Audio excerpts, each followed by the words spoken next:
Assassin's Creed has had many protagonists that have caused a variety of reactions from fans. The series has gave us some that fans universally love, like Ezio, and for good reason. We got 3 good games to chronicle his entire journey from his teens to his 50s. Upon his exit in the series, it left many fans wondering where the series might go next. And what we got was a character that was divisive, to say the least: Connor Kenway. And to be clear, this is not a video on the entirety of Assassin's Creed 3. That will be the next one up on my channel. This is instead a video where I wanted to defend Connor, because I feel like he's gotten way too much hate over the years. I think one of the reasons Connor gets so much flack was because he came right after Ezio. Players got used to Ezio's personality and tied him to what Assassin's Creed was. I can't say that Ezio is a better protagonist with 100% certainty, because I think that they're very different characters. Each has stories that go in different directions that shape who each person is. Ezio has a much more fun-loving, roguish personality, like Han Solo or Nathan Drake. Connor has a much more serious and goal-driven personality, and I know this is a weird comparison, but I look at Connor as more of a Batman type of character. Now that time has passed for the series and we've gotten multiple protagonists, I think people are able to look at Connor a little more objectively, since we don't have the identity of the series being tied to one character. But I don't want this entire video just comparing Connor to Ezio, so let's go into all the things that I think make Connor a great and interesting protagonist. I want to first talk about Connor's look. His robes are so badass and blend both sides of his ancestry so well. It's one of my personal favorite assassin robes in the entire series, right up there alongside Ezio. Also, the man is built like a brute. He's able to thrash his enemies in such a bruiser-like fashion that I love seeing him fight. And once again, in a lot of ways, weirdly enough, he gives me Batman vibes, but I promise that'll be the last Batman reference. I think the first step in making a good protagonist is making them look cool and physically capable, something that the character artist did with Connor in spades. Now, whenever we look at Assassin's Creed, I think the most identifiable thing about each title is the time period it's set in.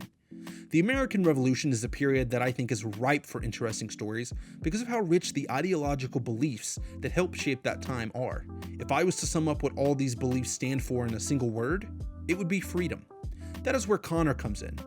Connor existing as a half English and half Native American puts him in an interesting place because while many of the founding fathers preached freedom, they were only talking about themselves, and our history books never really do a good job of addressing the hypocrisy they committed against the Native Americans and slaves as well as many others.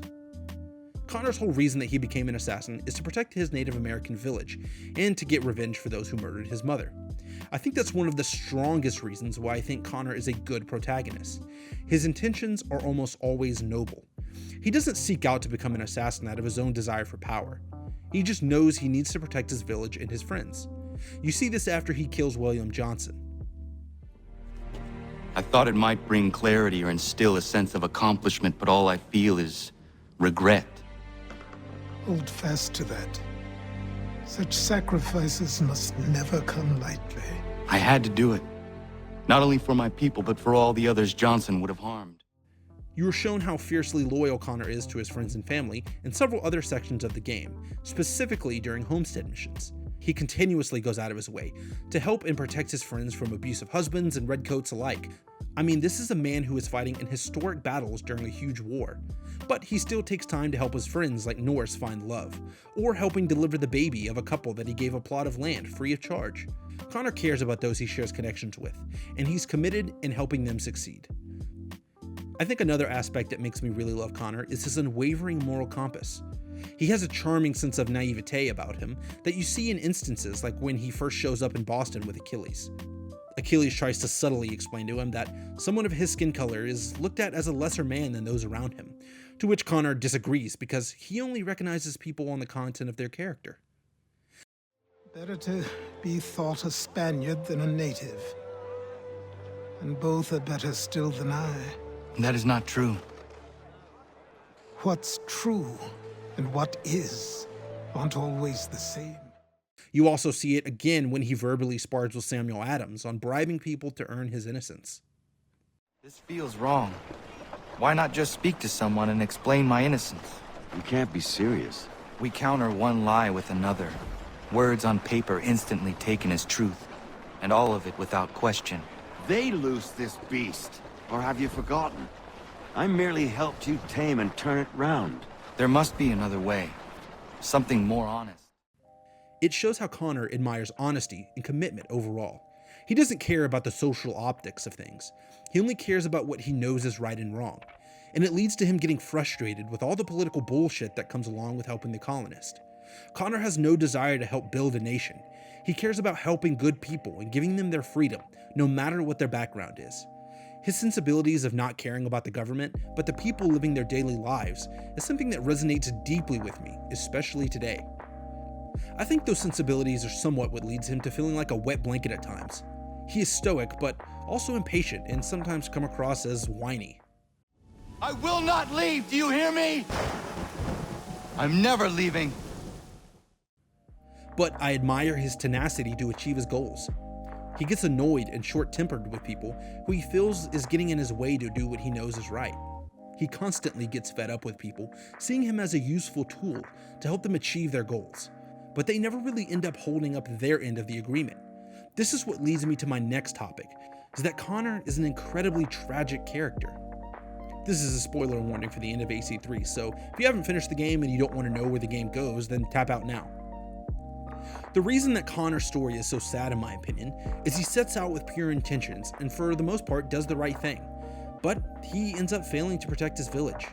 The game ends with his whole village leaving to escape the expanding colonies, which is what he was trying to avoid. And unfortunately, Connor might be responsible for this, or at least partly. He sets out to fight against tyranny and freedom for all, including his tribe, but the political monsters of the colonies and the crown end up swallowing up everyone around them. It pits him against his surrogate brother, as well as his own father, but he never stops doing the best that he can. He's forced into a shitty circumstance, but he doesn't let that deter him from doing the right thing, even when he's faced with failing his initial goal at the end of it all. You could argue that this is a commentary on how progress stops for no man, both in good and bad ways, but it does make you stop for a moment and think about the human cost of progress. I think what also makes me feel sympathetic towards Connor is how he feels like a classical Greek tragic character, considering his relationship with his father. They are both strong men who look for the same goal of peace, but they have very different approaches on how to achieve that. It puts them at odds with each other until the bitter end. I don't want to go too hard on Connor's relationships, because I want to save that for the critique of Assassin's Creed 3, so be on the lookout for that video. I think Connor has definitely gotten a bad rap over the years. Most people see him as just whiny and unlikable, but I see him as a man who is put in an unwinnable situation but refuses to let that prevent him from doing what he knows is right. Even when all the cards are stacked against him, Connor fights on to fiercely protect his friends and the innocent from tyranny to protect their freedoms. Connor is a real American hero.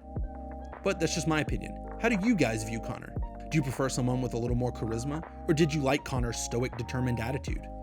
I wish someday we would get some more content centered around Connor and how he grew the American Brotherhood, but sadly I think that ship has long since sailed.